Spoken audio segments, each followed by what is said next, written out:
What's up, guys? Welcome to another webisode of Orange Slice. We talk about the latest in digital marketing and web design. The latest. Today's topic is geared towards law firms and advertising, and specifically whether or not their website and branding can support their advertising spend. Can it? I don't know. I'm Brennan. I'm Dave. Let's find out.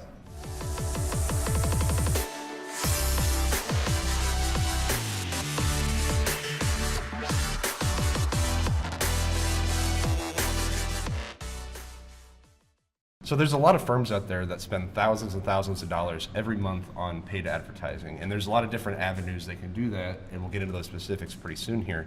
That's a lot of money.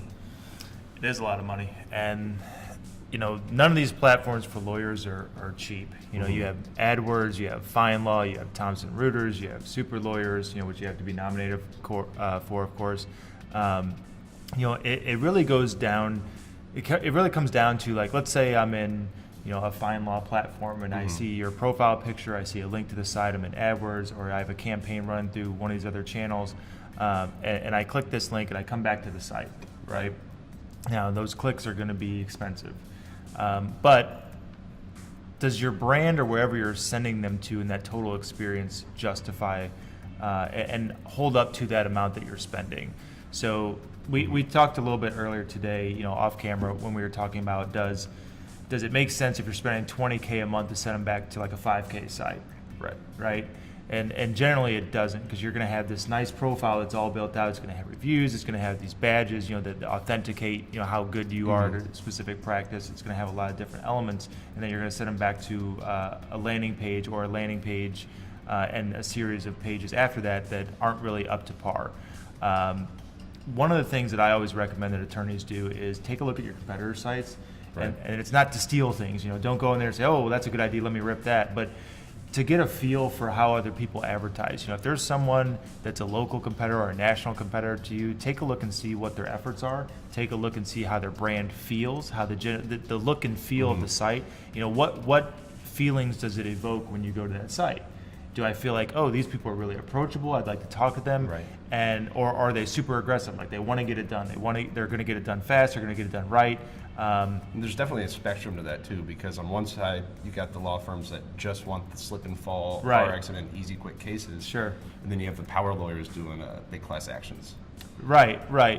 Well, and each one of those too is like, what do they focus on, right? So first, I think it's important to understand why they're successful. Why does the brand work, right? And then how can you apply that to your own brand? So if you're a personal injury lawyer in, let's say, Houston, there's another personal injury lawyer in Houston that's just killing it. Why do you perceive that to be? What does their site say, or what does this experience say that evokes that feeling of, hey, these guys are killing it and I want to contact them? You had talked a little bit about if you're a slip and fall person, if you're a personal injury lawyer, if you're a car accident lawyer. Well, what if they do like immigration law and they do medical malpractice and they do all these different Totally case different types? vibe. Totally different vibe, totally different look and feel. So, again, if I'm on a FindLaw profile or I'm in AdWords and I'm leading somebody back to this site, let's say it's the homepage, which I wouldn't recommend because then they have to sift through it and define where they want to go. But let's say I go from a Thomson Reuters ad, and then I click in. Now I'm in this general thing that says, hey, view all practice types. Does that make sense? And I don't feel that it does, and click-through rates would prove that it doesn't make sense to do that, because you're not really showcasing why you're excellent and an expert at this one particular practice type, right? So if you're a personal injury person, you're sending back to a personal injury page, show off every single thing that makes you be the personal injury guy. Don't show them your immigration law stuff. Don't show them your med mal stuff if they're on a personal injury. FDCPA or... Right. Any other case types, it needs to be specific. It needs to be a precise. Think of it like using a laser versus a flashlight. Okay. Right. So if I'm personal injury, this is only personal injury. It talks about my case results. It talks about testimonials and displays those where people can view them easily, especially on mobile, because that's where the majority of traffic is going to come from. Unless you're B2B, then I would say if you're like a corporate lawyer, you probably need to cater that more towards desktop, because that's where a lot of those people are going to be searching from. So I think one of the main points that you've brought up is that it's important to be specific and to direct people to information that they want. And that's what's worth investing ad spend into.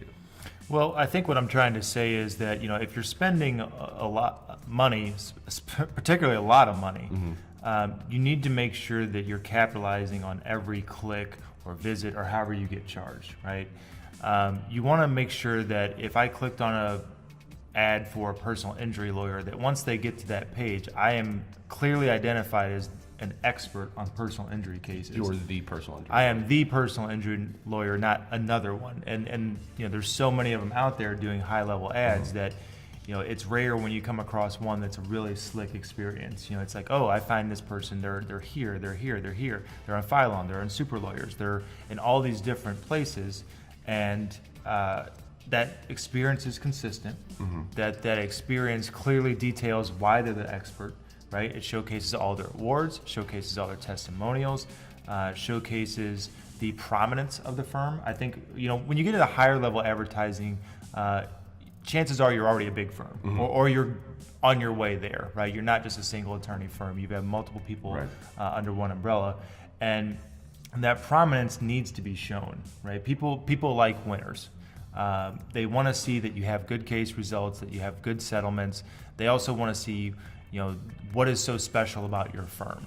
I think that's a big part of the branding, and if you're spending 20, 30K a month, it's going to be difficult to show that if you don't have a really nice experience that they go back to.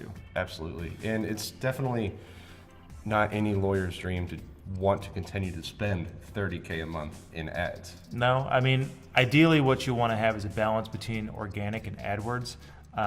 One thing before we get into that too, I want to talk about, if we're in one area. So we've been name dropping a couple people, your FindLaws, your Avos, et cetera. If you're wanting to establish prominence, you need to be in all of them, right? You don't want to be, hey, I'm solely relying on LinkedIn and my organic, or I'm solely relying on, Super Lawyers and AdWords. Right. You want to make sure that no matter where somebody could possibly look for you, if they're looking for you in a legal directory, if they're in Justia, if they're in FindLaw, if they're in Thomson Reuters, if they're in Super Lawyers, right? If you're in any of these platforms, you should be in all of the platforms, not just one. That's going to help to establish some type of legal dominance, if you will. I just coined that term. Don't use it. But you want to make sure you're in all these different areas. That way people say, well, I've been thinking about hiring this person, right? They're not going to hire immediately. I mean, ideally that's the goal, but in reality, that's just not the way that it happens. People are going to research you a bit. If they've been harmed in a car accident, trust me, they got plenty of choices.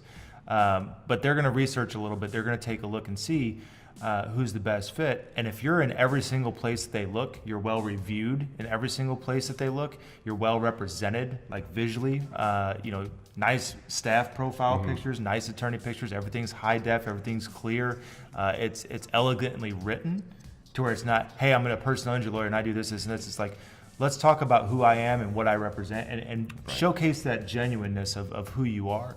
A lot of people don't understand that, when you have a lot of attorneys at a firm, each and every one of them is an extension of the branding. They're an asset. They're an asset, that's correct. So you have the firm as a whole. Yes, we need to represent the firm well, but also individually. Make sure that yourself is up to par, because that is a further extension of the branding. Excellent. Well, there's a lot more to it than ads, as you mentioned a little bit. What are some of the other things that lawyers need to pay attention to, to make sure that they have that power presence that they're looking for? Well, have the information that people want to know. That's true. Right? Don't limit it to just, again, going back to the name dropping, don't limit it to just the lawyer-esque profiles. Make sure you have an active presence on social media. Show that you try to help people. Do you have FAQs that says, hey, it's not just a money grab? There's something I think that a lot of lawyers have to work around, and a big part of that is, are they an ambulance chaser? Do they really want to help me, or are they just chasing every single possible lead? So what we had already talked about can help with that, right? If you're established, if you explain yourself well, if the firm is represented well and explained well, what is your vision, what is your focus? But in their research, what if they come across your Facebook profile, right? Right. What if they come across an FAQ that you wrote that talks extensively about all these different things about if you were in a car crash, here's what to do. How to file a claim. How to file a claim. How we fight insurance companies. What to do if the insurance company offers me a low amount. There's so many different topics. Go to court. Will my case go to court That's or go to useful, trial? It's useful information. Right. And it's useful information not only for SEO, because you never know what somebody's going to search for in Google, but also to solidify your expertise. Like we have a lot of articles on SEO, web design, and the only reason that we can write those is because we know enough about them to write them. Right. Right. We do it every single day. We do it all the time, day in, day out. And you couldn't write an article about that extensively unless you knew what you were talking about. Right. At this point, we're mostly paralegals. So. Well, yeah, we do create quite a bit of lawyer content. But again, you just don't know where somebody's going to find you. And if they start looking through the site and say, oh, I see that you have a video embedded on the page. What if they click that video? Now they're going to your YouTube channel, right? Do you have enough videos on there? Do you have videos that back up your FAQs? Do you have a video version of your FAQ? Kind of like what we're doing now. There's a lot of different things that you need to have in place, because that's, again, a further extension of your branding. If I have an ad coming into a site and it's just a landing page that say car accident lawyer San Diego, and it repeats that a whole bunch of times, maybe it has a stock photo, maybe it has one picture of the firm that's from 10 years ago, are you really, does your brand support what you're spending? Right. I mean, people will click call now anyway, because some people don't look that deep onto a site. I agree, yeah, and you're going to have those people too. So I don't think it needs to be this, 10,000 word article. I don't think nobody's going to read that. Now, if you had one of those, there's this big misconception that a longer article will help you. Not really anymore. You need to separate that out, because if you're having to write that long of an article, you're talking about a lot of different things. You're not talking about one thing anymore. So it's almost like Google can't figure out what the article's about. Exactly, because you're going to have so many different headers, you're going to have so many different phrases, you're going to talk about things that are extension of the main service. Those all need to be their own service, essentially. Right, and having all this good information is a positive thing for your brand if you want to be a power lawyer. But then again, you mentioned this earlier in the video, where that needs to make people do something. Right. So a big part of advertising is converting. Right. Because otherwise, what's the point? Especially if you're paying for clicks. If you're paying for clicks, if you're paying for visits, if you're paying for impressions, everybody has their own way of doing it. Each channel is going to have their own advantages and disadvantages. But we talked a bit about experience, right? The presence, right? Hey, this is a really cool law firm. Look at all these cool pictures. Look at all these cool results. They must be great. Okay, great. Now I want to contact them. And should that be difficult? It should be. It should be, if you're phone on mobile, calls, yeah. It should be a tap. So going back to our goal, what is our goal? How do we want people to reach out to us? I want increased interactions. I want increased conversions. I want increased leads. Well, then make it easy for people to contact you. Live chat, click to text, click to call, click to contact. I mean, in that case, even a simple contact fill out form. Yes. Well, in the contact form too, what do you really need to grab from the person to reach out to them? Name, address, email.